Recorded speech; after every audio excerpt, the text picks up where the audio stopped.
함께 찬양하시겠습니다. 찬송가 570장입니다.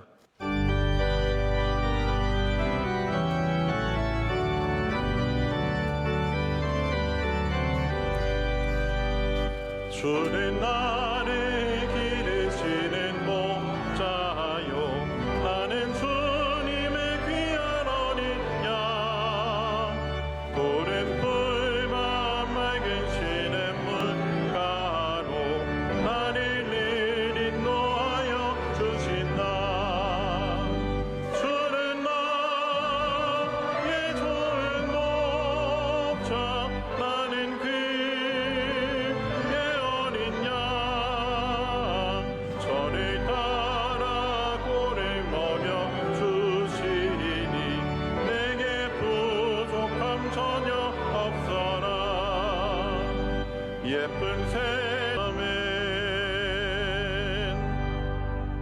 이 시간 우리에게 주시는 하나님의 말씀은 신약성경 고린도 후서 1장 1절에서 11절까지 말씀입니다. 신약성경 고린도 후서 1장 1절에서 11절까지 말씀을 찾으신 후에 한 절씩 교독하시고 마지막 절 말씀은 한 목소리로 함께 하나님 말씀 읽도록 하겠습니다. 찾으신 줄 믿고 제가 먼저 하나님 말씀 읽기를 시작하겠습니다. 하나님의 뜻으로 말미암아 그리스도 예수의 사도된 바울과 형제 디모데는 고린도에 있는 하나님의 교회와 또 온 아가야에 있는 모든 성도에게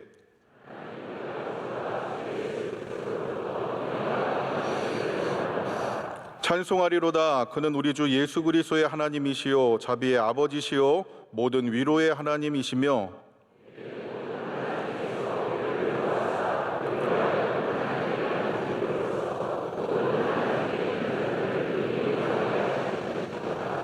그리스도의 고난이 우리에게 넘친 것 같이 우리가 받는 위로도 그리스도로 말미암아 넘치는도다.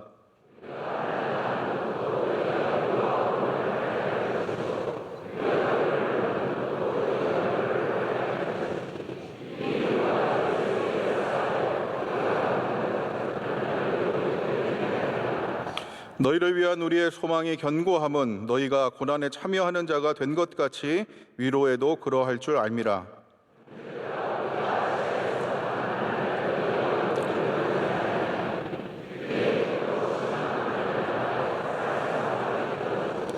우리는 우리 자신이 사형 선고를 받은 줄 알았으니 이는 우리로 자기를 의지하지 말고 오직 죽은 자를 다시 살리시는 하나님만 의지하게 하심이라.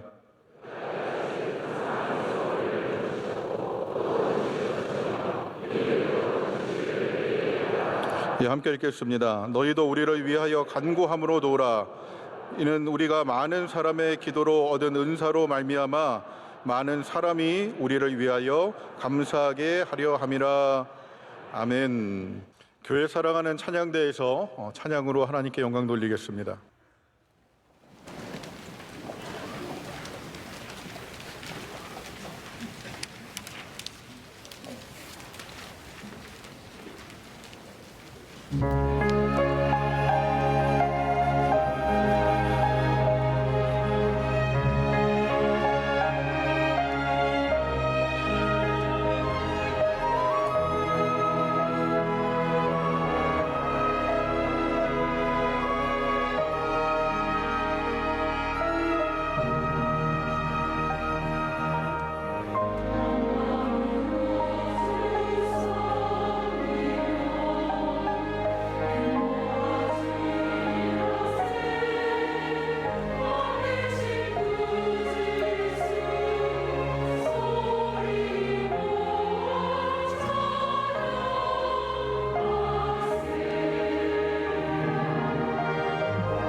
말씀으로 은혜 받는 시간입니다. 담임 목사님께서 우리 가운데 역사하는 것 제하에 말씀을 주실 때 큰 은혜의 시간 될 줄로 믿습니다.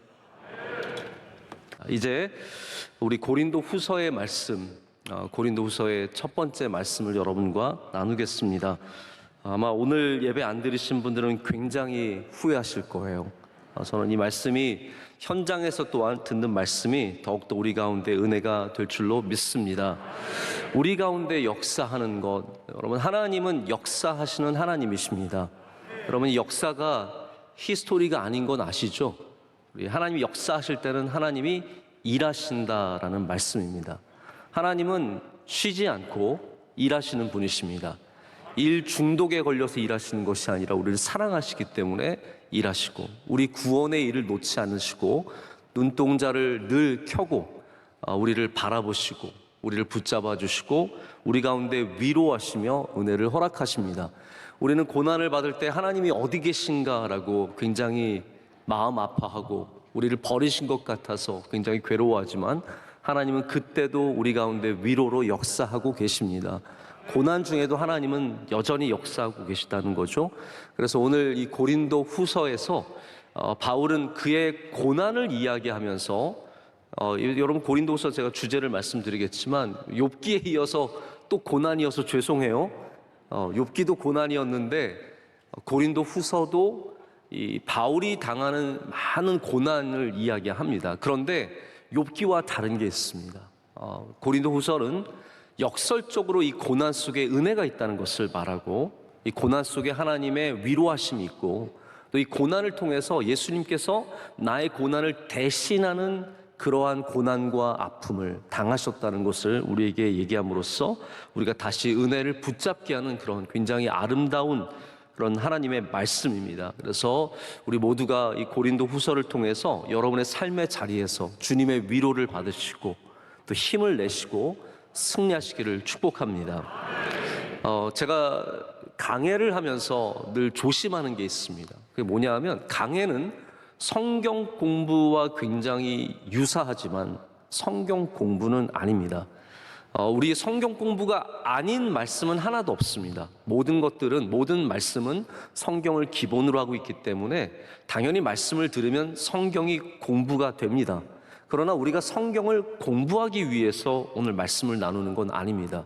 하나님께서 이 고린도후서의 말씀을 주신 것은 여러분이 고린도후서의 어떤 개요를 알고 역사적 배경을 알고 저자와 수신자들을 알고 그런 거 하나하나 다 알라고 주신 것이 아니라 우리 공동체가, 우리 믿음의 교회가 이 말씀을 통해서 주님과 가까워지기를 원하시는 것이고, 또 위로받기를 원하시는 것이고, 이것을 통해서 은혜로 말미암아 더 힘을 내서 이 땅에서 살아가라고 주시는 말씀입니다. 그래서 저도 말씀을 전하면서 이게 자칫 굉장히 공부로 흘러가기 쉽기 때문에 저도 좀 그런 부분에 있어서 조심하면서 말씀을 준비하게 되었습니다. 자, 왜 이 말씀부터 드리냐면요, 고린도 후서라는 이 편지가 고린도 교회에 보내는 두 번째 편지가 아니기 때문입니다. 자, 우리는 고린도 전서와 후서가 있으니까 당연히 첫 번째 편지와 두 번째 편지라고 생각하기가 쉽죠. 그러나 성경은 이제 여러 가지 정황상 이게 첫 번째, 두 번째 편지가 아니라는 걸 보여주고 있습니다. 자, 여기에 대해서 여러분께 자세히 말씀드릴 수 있지만 그러면 또 시간이 많이 지나가고 여러분들도 자꾸 거기에 매일 수 있어서 간단하게만 말씀을 드리자면, 먼저 고린도 전서 5장에 이 바울이 그 전에 보낸 편지를 언급을 합니다. 그래서 첫 번째 편지 다음에 쓴 편지가 바로 고린도 전서입니다. 그리고 그 고린도 전서와 후서 사이에 또 다른 편지가 있었습니다. 여러분, 바울이 당하는 고난은 굉장히 다양하지만 특별히 고린도 교회에서 당하는 특별한 어려움이 있었어요. 그게 뭐였냐 하면, 고린도 교회 사람들이 바울의 사도성을 심각하게 훼손하고 바울의 권위를 떨어뜨린 겁니다. 이런 거죠, 여러분. 제가 만약에 목사라는 그러한 직분을 갖고 있는데 누군가가 저의 목사됨을 훼손하면, 악의적으로, 그리고 잘못된 정보로, 헛소문으로 제가 김하나 목사는 원래 목사 안수 받을 수가 없었는데 누가 대신 시험 쳐줬더라, 그래서 목사고시를 대신 시험 쳐준 다음에 목사 안수를 받았더라. 야, 박사학위도 다 가짜야. 그 조사하면 다 나와. 그러면서 막 이렇게 하면은 여러분들이 단순히 제가 뭐 목사인 것을 공부한 것을 부인하는 것뿐만 아니라 제가 전하는 말씀의 모든 크레딧이 망가지는 겁니다. 자, 바로 이 바울의 적들, 동쪽에서 도착한 바울의 어떻게 보면 적들이죠. 이런 사람들이 끊임없이 바울은 사도가 아니다, 바울은 절대로 사도가 아니라는 어떤 그런 주장으로 인해서 바울이 전하는 말씀조차 그 능력과 그 귀한 은혜를 훼손하고 있었습니다. 여기에 대해서 바울이 세 번째 편지를 보냈고, 여기에 대해서 고린도 교회 교인들이 회개하는 모습을 보입니다. 그리고 나서 바울이 보내는 편지가 바로 오늘 이 네 번째 편지이자 우리가 고린도 후서라는 편지입니다. 그래서 성경에서 가장 편지를 많이 받은 교회가 바로 이 고린도 교회가 됩니다. 물론 다른 교회도 몇 번 받았는지는 모르죠. 그러나 우리가 모든 정황상으로 봤을 때는 고린도 교회가 가장 많이 받은 겁니다. 근데 여러분, 이렇게 한번 생각해 보시면 좋을 것 같아요. 편지를 많이 받는다는 말이 무슨 의미일까요? 편지를 많이 받았다. 우리는 두 가지 의미를 생각해 볼 수 있습니다. 첫 번째 의미는 뭐냐면 사랑하고 그리워서 편지를 많이 보낸 거죠. 사랑하고 그립기 때문에. 근데 여러분, 고린도 교회를 보면 사랑하고 그리워서 보낸 것 같으세요? 아니잖아요. 여러분들도 사랑하는 사람이 있으시면 옛날에 편지를 보내보셨을 거예요. 그렇죠? 받아보신 적도 있으실 거예요. 옛날 애인 편지 아직도 간직하고 있으면 오늘 밤에 가서 꼭 불지르시기를 바랍니다. 옛날에 주고받은 편지들 있죠. 사랑해서 그리워서 뭐 한 달이 멀다 하고 몇 주에 한 번씩 이렇게 주고받은 편지가 있을 거예요. 제가 솔직하게 말하면 저희 아내랑 저는 편지를 많이 주고받았어요. 제가 대학교 때 편지를 보냈어요. 너 똑바로 행동해라. 제대로 행동하지 않으면 큰일 난다. 네 길을 잘 지켜라. 뭐 그런 내용보다는 그냥 이렇게 평범한 내용들을 주고받았는데 그거 다 저희 남아 있어요. 그래서 사랑하면은 당연히 편지를 주고받게 되어 있습니다. 그런데 고린도 교회는 그 상황은 아니죠. 그러면 왜 또 편지를 주고받겠습니까? 바로 문제가 많을 때도 편지를 주고받게 되어 있습니다. 자녀가 사랑스러워서도 편지를 보내지만 자녀가 문제를 일으킬 때도 편지를 보낼 수밖에 없습니다. 그 잘못된 모습들, 또 그리고 그 잘못된 삶의 모습에서 돌아오라고 권고하는 편지를 보낼 수밖에 없죠. 그래서 고린도후서는 안타깝게도 후자입니다. 이 고린도 교회가 병들어 있기 때문에, 걱정이 되기 때문에, 문제가 많기 때문에 계속해서 편지를 보내게 됩니다. 그 가운데 오늘 말씀에 그 아픔의 내용이 살며시 비춰져 있습니다. 1장 8절 말씀을 한번 보실까요? 1장 8절의 말씀을 우리 함께 같이 읽겠습니다. 형제들아, 우리가 아시아에서 당한 환난을 너희가 모르기를 원하지 아니하노니 힘에 겹도록 심한 고난을 당하여 살 소망까지 끊어지고. ESV 성경의 고린도후서 서론을 보면 이런 말이 적혀 있습니다. 고린도후서의 핵심적인 주제는 바울의 사도적인 삶, 그의 사역, 그의 메시지 속에 나타난 고난과 성령의 능력 가운데의 사이의 관계라고 말합니다. 고난과 성령 사이의 관계라고 얘기를 합니다. 자, 그러니까 좀 더 쉽게 말씀을 드리자면 바울은 복음을 전하면서 정말로 많은 고난을 당했습니다. 그런데 그가 당한 핵심적인 고난이 어디에서 왔느냐? 고린도에서 많은 고난을 당했습니다. 물론 아시아에서도 당하지만 이 고린도에서 정말로 많은 고난을 당하게 되죠. 그래서 이 고난은 때로는 육체적이기도 했습니다. 우리 고린도후서 나중에 가면은 바울이 바보장이라는 곳에 내가 얼마나 많이 맞았으며 그리고 얼마나 파선을 많이 당했으며 그리고 강도를 당하고 죽을 고비를 몇 번 넘겼는지 쭉 적지 않습니까? 바울이 당한 육체적인 고난도 많아요. 그런데 사람은 육체적인 고난 때문에 힘든 것만은 아닙니다. 우리가 정말로 힘든 것은 영적인 고난이고 감정적인 괴로움이고 또 정신적인 아픔입니다.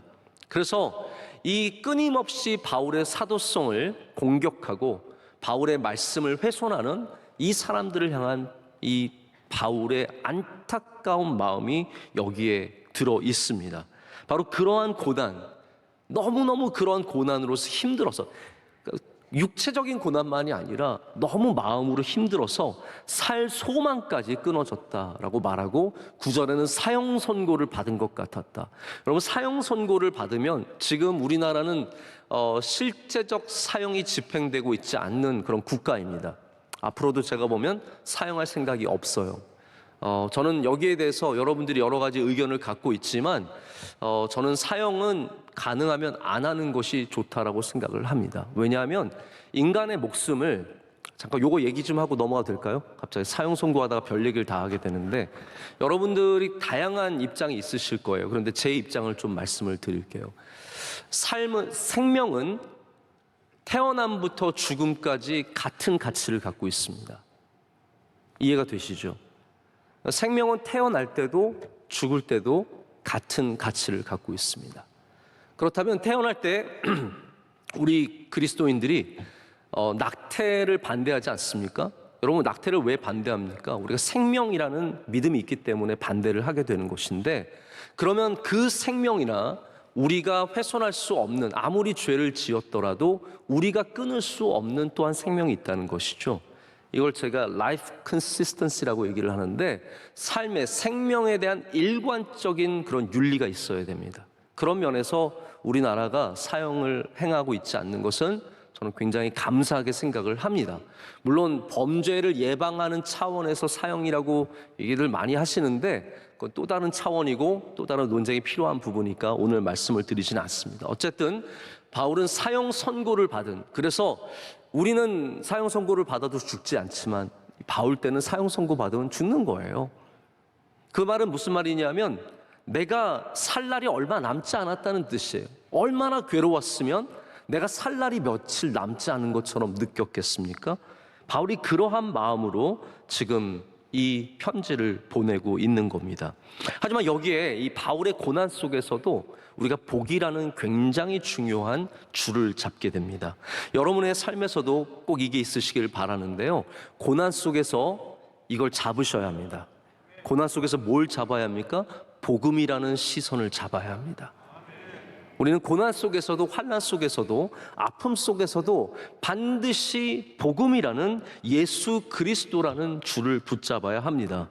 그래서 그가 고난을 당했지만 그 가운데 고난을 복음으로 비춰볼 수 있는 시선을 잃지 않았습니다. 여러분, 이게 얼마나 중요한 일입니까? 우리가 똑같이 고난을 당해도 절망의 눈으로만 볼 수도 있고 복음의 눈으로도 볼 수 있습니다. 제가 얼마 전에 지금 굉장히 위독하신 집사님 한 분이 계셔서 그 집사님 따님과 통화를 했어요. 따님이 가정 예배를 드리다가 전화를 받아서 저랑 통화를 하는데 울면서 그런 얘기를 해요. 목사님, 저희 가정은 우리 엄마가 당하는 고난 반드시 하나님께서 우리를 복되게 하시려고 주시는 고난인 줄 믿습니다.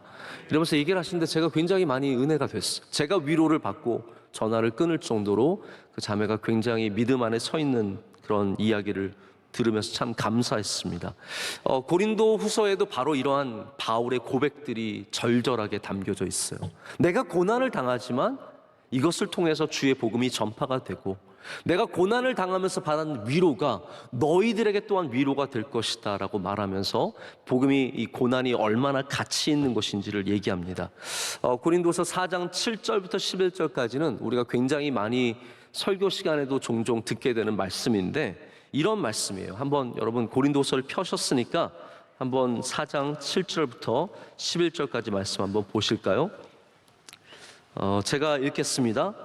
우리가 이 보배를 질그릇에 가졌으니 이는 심히 큰 능력은 하나님께 있고 우리에게 있지 아니함을 알게 하려 함이라. 우리가 사방으로 우겨쌈을 당하여도 쌓이지 아니하며 답답한 일을 당하여도 낙심하지 아니하며 박해를 받아도 버림받지 아니하며 거꾸로 뜨림을 당하여도 망하지 아니하고 우리가 항상 예수의 죽음을 몸에 짊어짐은 예수의 생명이 또한 우리 몸에 나타나게 하려 함이라.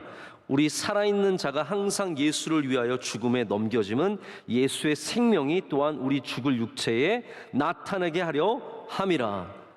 여러분, 여기에는 고난과 복음이 계속 비교되어서 나오고 있습니다. 우리가 사방으로 우겨쌈을 당하여도 복음은 쌓이지 아니하고, 우리가 육신적으로는 답답한 일을, 정신적으로는 답답한 일을 당하여도 복음 때문에 낙심하지 아니하고, 할렐루야, 박해를 받아도 버림받지 않고 거꾸로 뜨림을 당하여도 망하지 않는다라고 했습니다. 여러분, 이것이 복음의 능력인 줄로 믿습니다. 하나님은 우리에게 오늘도 편지를 쓰고 계십니다. 사랑할 때도 우리에게 편지를 쓰시지만 마음이 아프실 때도 우리에게 편지를 쓰십니다. 우리의 잘못된 것들을 보시면서 주님은 끊임없이 우리에게 메시지를 보내십니다. 우리가 해야 하는 일은 무엇입니까? 바로 이 말씀을, 이 메시지를 잘 받는 것입니다. 내게 주신 말씀으로 잘 받을 때 그 말씀을 통해서 우리에게 변화가 일어나고 주의 복음의 능력이 나타나고 그로 말미암아 주님께서 영광을 받게 되실 줄로 믿습니다. 고린도후서에 제가 계속 반복해서 말씀드리지만 여기 바울을 반대하고 소란을 일으키고 수많은 바울의 없는 잘못까지도 지적했을 때 바울의 편지를 받고 고린도 교회가 회개한 적이 있습니다. 그 일에 대해서 바울이 얼마나 감사하며 기뻐했는지 모릅니다. 여러분, 우리가 말씀을 받고 회개하면 하나님께서 기뻐하십니다. 우리가 말씀을 통해서 우리의 걸음이 바뀌고 우리의 방향이 바뀌고 우리의 생각이 바뀌면 그 말씀의 주인이신 하나님은 기뻐하실 줄로 믿습니다. 오늘 이 고린도후서의 말씀이 우리에게 변화가 되는 말씀, 우리의 고난의 삶 속에서도 위로를 얻는 말씀이 될 줄로 믿습니다. 오늘 본문 1절부터 11절까지를 가장 짧게 한번 설명을 드리고 말씀을 다시 이어갔으면 좋겠습니다. 바울은 자신의 고난 속에서 하나님이 위로하시는 역사를 경험했습니다. 위로의 역사를 경험했습니다. 그래서 하나님을 위로의 하나님이라고 부릅니다. 여러분에게 하나님은 어떠한 하나님이십니까? 만나봐야 하나님을 어떠한 하나님으로 부를 수 있습니다. 위로의 하나님을 만난 사람은 위로의 하나님이요, 나에게 감사를 주시게 하는 하나님을 만나는 사람들은 감사의 하나님이요, 나의 찬양을 받으시는 하나님은 찬양의 하나님이요, 내가 만나는 하나님이 있어야 된다는 것이죠. 우리가 고린도후서 이 첫 말씀을 통해서 위로의 하나님을 만나기를 원합니다. 지금 여러분의 육신에 위로하시고 여러분의 마음에 위로를 주신 하나님 오늘 꼭 만나시기를 축복합니다. 그런데 그 하나님이 바로 예수 그리스도를 통해서 우리에게 또한 넘치는 위로를 주셨다라고 말합니다.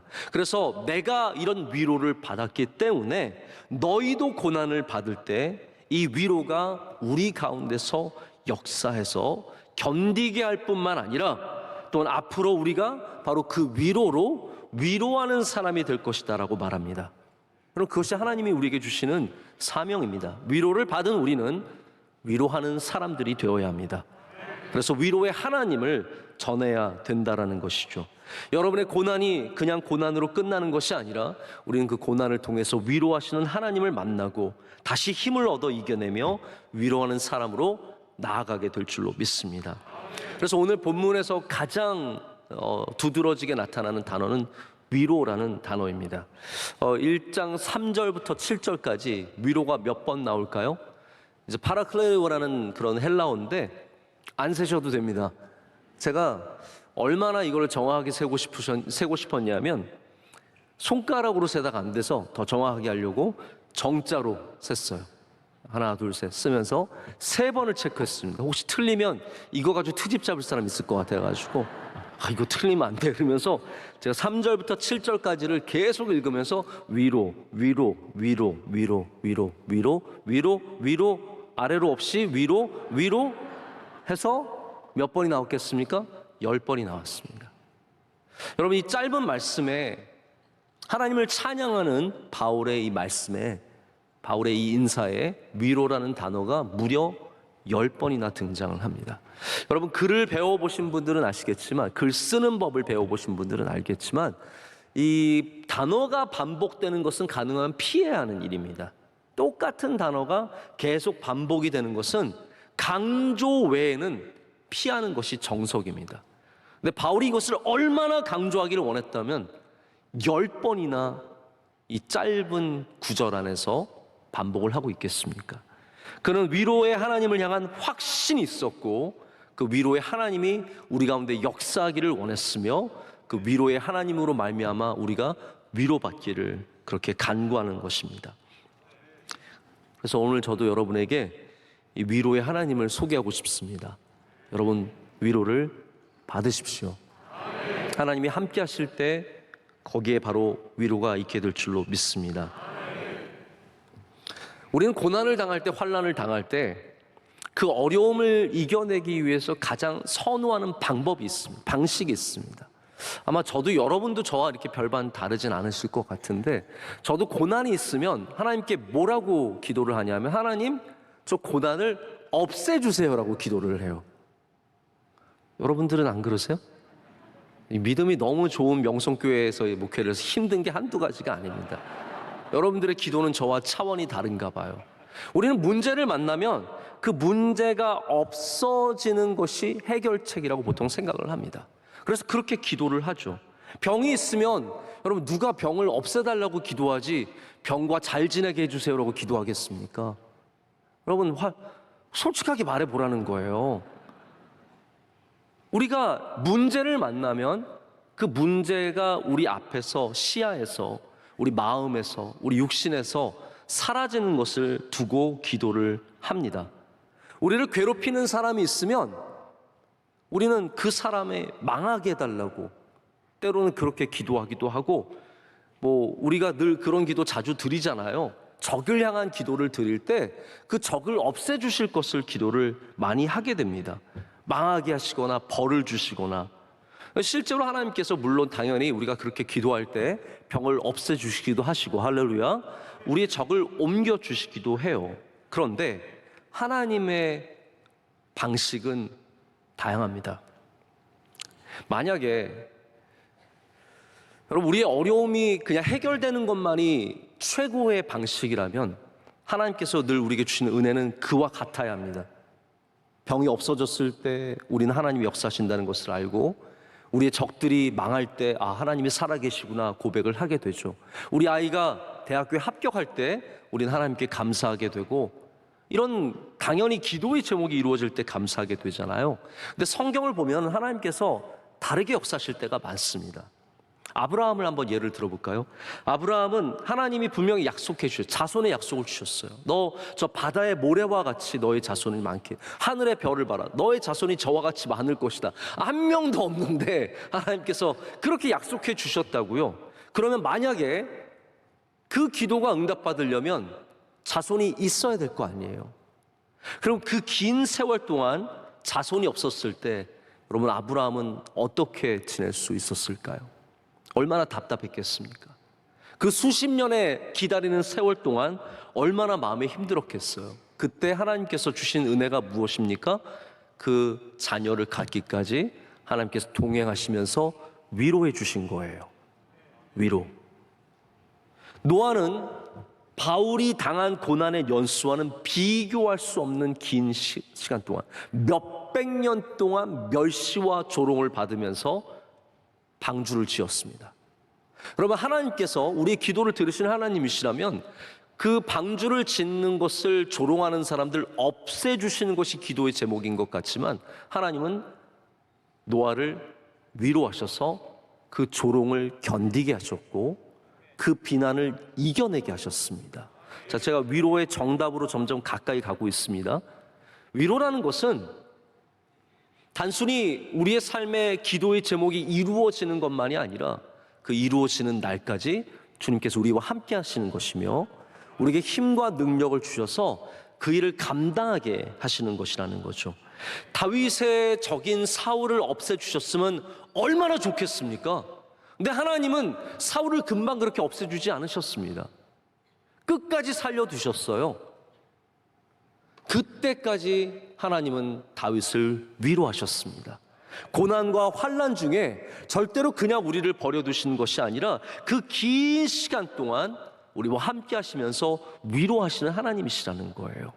그래서 우리의 기도를 들어주시기 위해서 적들의 숨통을 끊는 일만 하시는 것이 아니라, 왜냐하면 고난이 우리에게 유익을 주기도 하기 때문에, 고난이 우리에게 유익이 되기도 하기 때문에 하나님은 그 고난을 지나가고 있는 우리에게 위로하시면서 그 고난을 감당하게 하시는 겁니다. 제가 오늘 아침에 우리 여선교회 회장단 원래가 있었는데 회장님, 총무님들 모인 곳에서 또 말씀을 제가 잠깐 전했는데, 그때도 고난에 대해서 말씀드리면서 그런 말씀을 드렸어요. 고난이 어떠한 능력이 있냐면 우리로 하여금 예수 그리스도를 닮아가게 하는 그런 힘을 갖고 있다라고 말씀을 드렸습니다. 고난이 그런 주님을 닮아가게 하는 영적인 도구로 우리 삶의 자리를 잡을 때가 얼마나 많은지 모릅니다. 그렇게 우리가 고난의 목적을 아는 것처럼 바로 우리가 자비의 하나님, 할렐루야, 위로의 하나님, 지금도 우리 안에 역사하시는 하나님을 만날 때 우리는 이 환난 속에서도 주님의 위로로 말미암아 승리하게 될 줄로 믿습니다. 그래서 위로는 다양한 측면을 갖고 있습니다. 보통 우리가 위로라고 말하면 어떤 걸 생각하냐 하면 슬펐는데 슬픔이 적어지는 것이 이제 위로라고 얘기를 하죠. 지금 부모님을 잃고 슬퍼하는 사람, 배우자를 잃고 슬퍼하는 사람, 또 병중에 있는 사람, 괴롭고 절망스러운 사람에게 가서 우리가 말씀으로 위로하면 그 위로를 통해서 어떻게 보면 절망의 어두움 정도가 옅어지는 것을 우리가 보통 위로라고 말하는 것 같습니다. 영어에도 위로를 consolation이라는 표현도 쓰지만 comfort라고 하거든요. comfort는 편하다는 뜻이잖아요. 위로를 받으면 마음이 편안해지는 것이 있습니다. 자, 그런데 고린도후서의 위로는 그러한 편안해지는 위로만은 아닙니다. 하나님께서 그냥 상황은 이렇지만 마음은 좀 편안해라, 이렇게 위로를 주시는 게 아니라는 거예요. 그럼 하나님이 주시는 위로의 능력은 뭐냐면 우리에게 그 환난을 이겨낼 힘을 주시는 것입니다. 넘어설 수 있는 능력을 주시는 것이고, 그런 믿음을 주시는 것이고, 그 안에서 그 위로로 말미암아 승리하도록 은혜 주시는 거예요. 그래서 여러분, 그냥 마음이 조금 편안해졌다고 위로라고 생각하지 마십시오. 하나님은 여러분이 힘을 내서 승리하기를 원하시는 거예요. 그 고통을 잠깐 잊고 그것만이 위로가 아니라는 거예요. 저희도 가끔 아이들과 이제 지내다 보면 아이들이 원하는 것을 하지 못해서 힘들어할 때가 있어요. 예를 들어서 저희 집은 게임을 하는 날은 월요일 날로 딱 정해놨어요. 왜냐하면 제가 쉬어야 하니까 걔네들은 게임하고 저는 쉴 수 있도록 아주 시스템을 잘 만들어놨습니다. 근데 우리 아이들이 월요일날 그렇다고 게임을 종이라는 건 아니죠. 아주 잠깐 시간을 줘요. 그러면 아이들이 조금밖에 못하니까 이제 저희 이제 막내 같은 경우에도 우리 첫째는 3학년 돼서 처음 게임을 했나 그런데 이 아이는 형이 하니까 자기도 따라하게 되는 거예요. 게임 못하면 힝! 이래요. 힝! 아빠 미워. 옛날에는 심각했어요. 6살 때는 아빠가 죽었으면 좋겠어. 그래서 형제야, 제발 그 말만은 하지 말아줘. 나 좀 살려줘. 제발. 근데 저희가 아이들을 위로하기 위해서 게임 그만하고 아이스크림 줄게 하면은 조금 위로를 받습니다. 아주 요만큼 위로를 받습니다. 그래서 아주 나빴던 마음, 아빠가 죽었으면 좋겠어 해서 아빠가 없어졌으면 좋겠어, 이 정도로 내려오죠. 근데 여러분, 이거는 조금 작아진 것이지 이겨낸 건 아니에요. 그게 없어진 것도 아니고 해결된 것도 아닙니다. 조금 줄었을 뿐이에요. 여러분, 하나님의 위로는 물론 그런 부분도 조금 있습니다. 하나님께서 때로는 우리에게 편안한 마음을 주시고 잠시 잊게도 하시고 또 조금 줄여주시는 부분도 있죠. 그러나 진짜 위로의 진정한 목적은 하나님께서 우리와 함께 하심으로 그것을 이겨내는 곳에 있습니다. 그래서 바울이 수많은 험담과 수많은 모욕적인 이야기를 들었을 때 그 들은 것을 잊게 하시는 것이 아니라 들었지만 거꾸로 뜨림을 당하지 아니하고 거기서 승리하도록 해주시는 것이 바로 이 복음의 위로의 능력이라는 것입니다. 여러분들도 위로가 있으시기를 축복합니다. 하나님의 위로를 받으면 우리는 넘어설 수 있는 힘을 얻게 되는 것이죠. 자, 남아있는 시간 동안 이 위로의 역할 세 가지를 좀 이제는 빨리 해야 될 것 같아요. 제가 준비한 거에 반밖에 못했지만 남은 시간을 제가 좀 줄여서 말씀을 전하도록 하겠습니다. 그럼 위로가 어떤 역할을 해야 되느냐? 첫 번째는 위로는 위로를 받은 우리로 하여금 모든 환난 중에 있는 자들을 능히 위로하게 합니다. 다시 말씀드립니다. 우리가 위로를 받았기 때문에 그 받은 위로로 말미암아 환난 중에 있는 자들을 위로하게 합니다. 그것이 하나님께서 우리로 고난을 또한 경험하게 하시고 그 고난 속에서 위로를 받게 하시는 하나님의 참된 목적입니다. 사실 우리가 환난을 겪는다고 다 위로할 수 있는 사람이 되는 건 아니에요. 제가 2011년도인가 스위스 다보스 포럼에 원로 목사님 모시고 갔다가 거기서 닉 부이치치라고 하는 아주 유명한 분이죠. 이 팔다리를 장애를 갖고 태어나신 분을 만났어요. 그래서 대화도 나누고 사진도 같이 찍고 그랬었는데 닉 부이치치가 우리에게 위로가 되는 이유가 무엇일까요? 그분이 장애를 갖고 있었지만 그 장애를 넘어섰기 때문에 위로가 되는 겁니다. 그분은 어렸을 때 위로가 없었을 때, 하나님의 위로가 없었을 때는 그냥 죽고 싶었어요. 사람들의 시선이 너무 괴로웠고 자기가 남들처럼 설 수 없고 팔을 쓸 수 없다는 이 절망감 속에 날마다 죽었으면 좋겠다는 생각을 갖고 살았어요. 그런데 어느 날 예수 그리스도께서 그를 위로하셨을 때 그는 변화됩니다. 그래서 자기가 갖고 있는 장애를 통해서 또 다른 여러 가지 삶의 장애를 안고 있는, 여러분 신체의 장애만이 장애가 아니잖아요. 우리가 갖고 있는 절망감, 우리가 갖고 있는 좌절감, 또한 상대적인 박탈감, 열등감, 이 모든 것이 장애인데 수많은 장애를 갖고 살아가는 사람들을 위로하는 사람이 되었습니다. 그분의 강연을 보면 넘어져서 시작을 해요. 넘어져 있어요.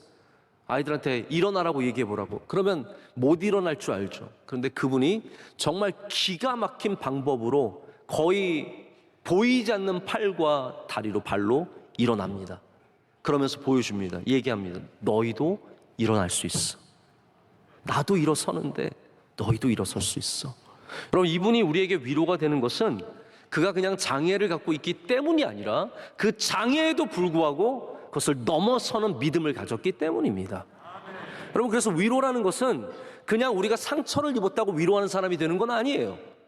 환난을 경험했다고 위로하는 사람이 된 것이 아니라 그 환난을 통해서 예수 그리스도의 은혜를 경험해야 위로할 수 있는 사람이 되는 겁니다.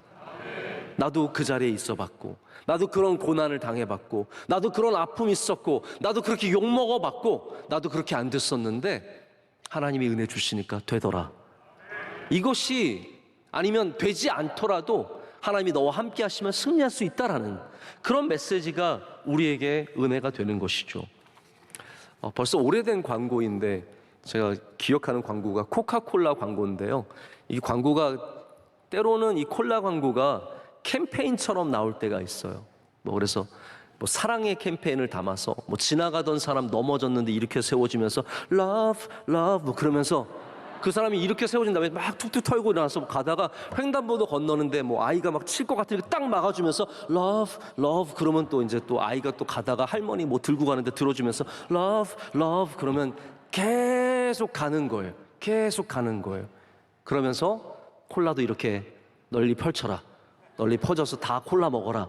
이렇게 광고로 끝나거든. 다 콜라들 코카콜라 love 그러고 끝나는데 전 거기에 되게 늘 감동이 되더라고요. 아, 이게 전해지는구나. 누군가가 준 그 기쁨이 전해지고, 누군가가 준 위로가 전해지고, 누군가가 준 웃음이 전해지는 거죠. 여러분, 우리 교회는 위로하는 교회가 되기를 원합니다. 우리 교회가 아픈 사람도 있고 힘든 분들도 많이 있지만 여기서 주님의 은혜로 일어서게 될 때 우리는 누군가에게 소망이 되고 누군가에게 위로를 할 수 있는 그런 주님의 귀한 종들이 다 될 줄로 믿습니다. 두 번째 위로는 우리가 의지하는 분이 하나님이심을 알게 합니다. 아까도 제가 말씀드렸지만 산소망이 끊어졌대요. 아무런 소망이 없는 거예요. 여러분, 사람이 살아있다고 다 살아있는 게 아니죠. 우리가 살아 숨쉬면서 내일에 대한 기대가 있어야 하고 오늘에 대한 감사가 있어야 합니다. 이게 참 살아있는 아름다움입니다. 그런데 바울은 얼마나 많은 고난을 당했으면 살 소망이 끊어졌다라고 말하는데, 이 끊어졌다는 말은 길이 안 보인다라는 뜻이에요. 내가 살아야 하는데 내일 어느 길로 가야 될지 잘 모르겠어요.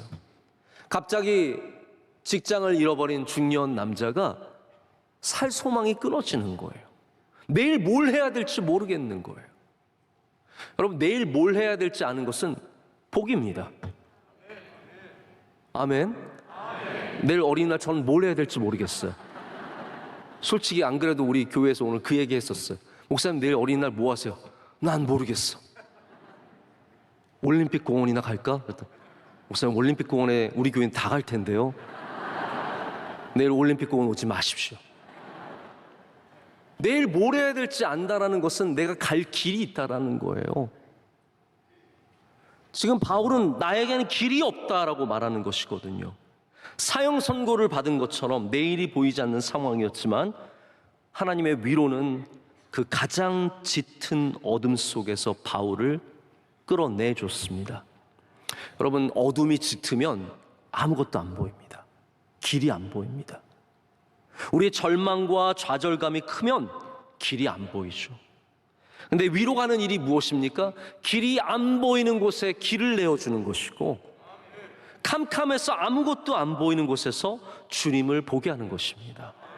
이게 바로 위로의 능력입니다. 절망의 바닥에 완전 누워서 일어날 힘이 없는 것, 나는 진짜 일어나기 싫고, 나는 괴롭고, 나는 아무것도 하기 싫고, 완전 절망의 바닥에 누워있는 사람을 다시 손잡아 일으키는 것이 바로 위로의 능력입니다. 근데 이게 참 중요한 게 뭐냐면 이거를 하시는 분이 하나님이시라는 거예요. 왜 우리에게 고난이 있느냐? 그걸 하실 수 있는 분이 하나님임을 알게 하기 위해서, 하나님밖에 의지할 분이 없다라는 것을 알게 하기 위해서 고난이 있다고 말하는 겁니다.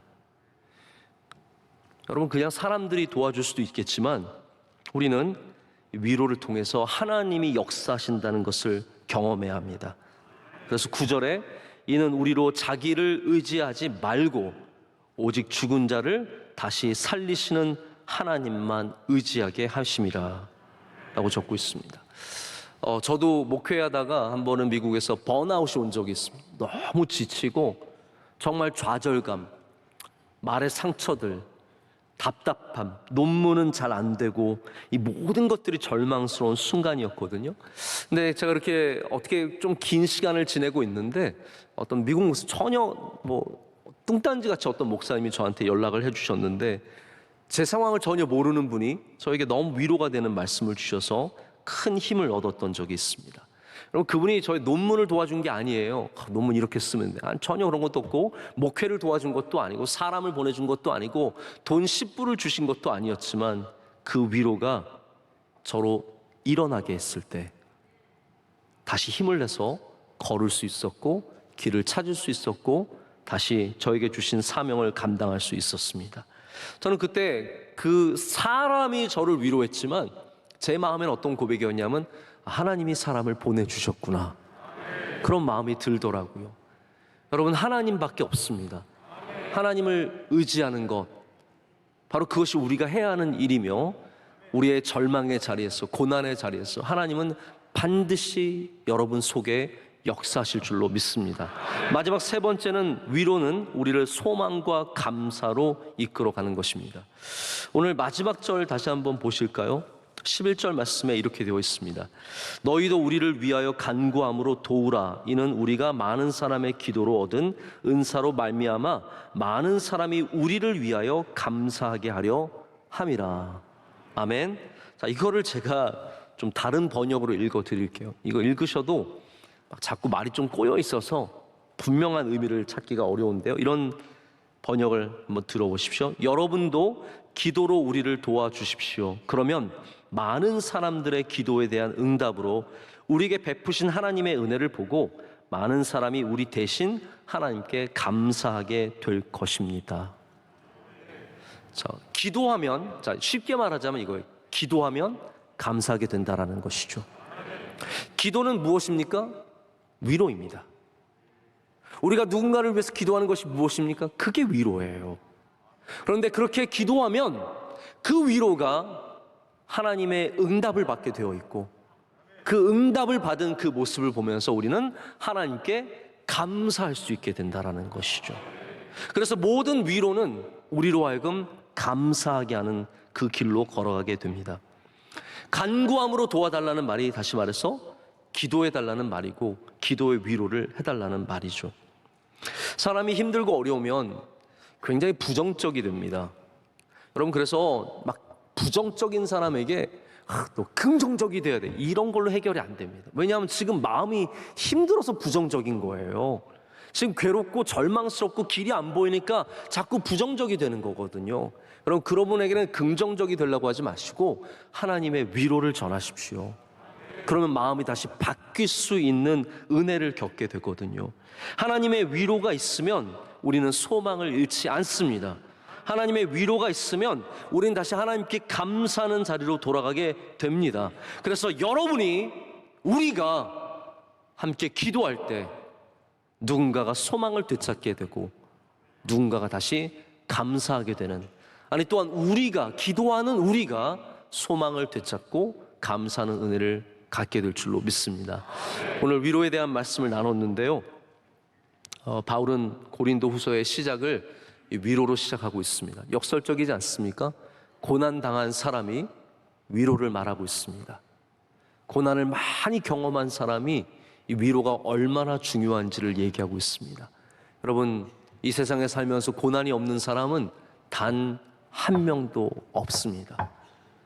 오늘 특순한 우리 자매님 얼마나 예쁘고 좋은 학교 나오고 쾰른에서 음악하고 남들이 보면 다 멋있어 보이지만 수많은 고난을 넘고 어쩌면 지금도 앞에 있는 고난이 있을지도 모릅니다.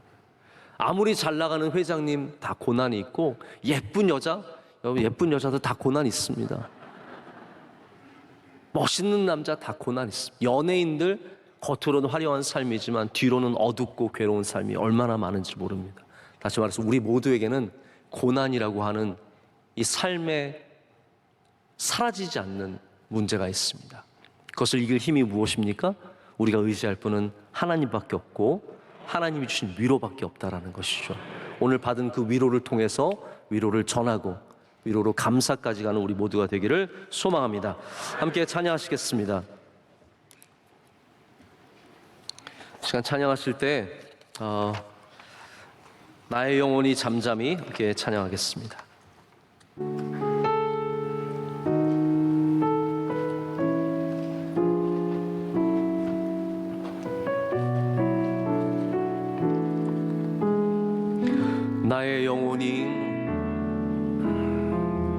나의 영혼이 잠잠히 하나님만 바라며 나의 구원이 그에게서 나는도다. 나의 영혼아, 나의 영혼아 잠잠히 하나님만 바라라. 나의 소망이 저에게서 나는도다. 오직 주만이 나의 반석, 나의 구원. 오직 주만이 주만이 나의 산성 내가 요동치 아니 오직 주만이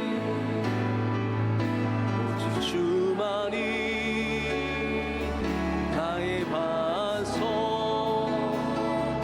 나의 구원이시니 오직 주만이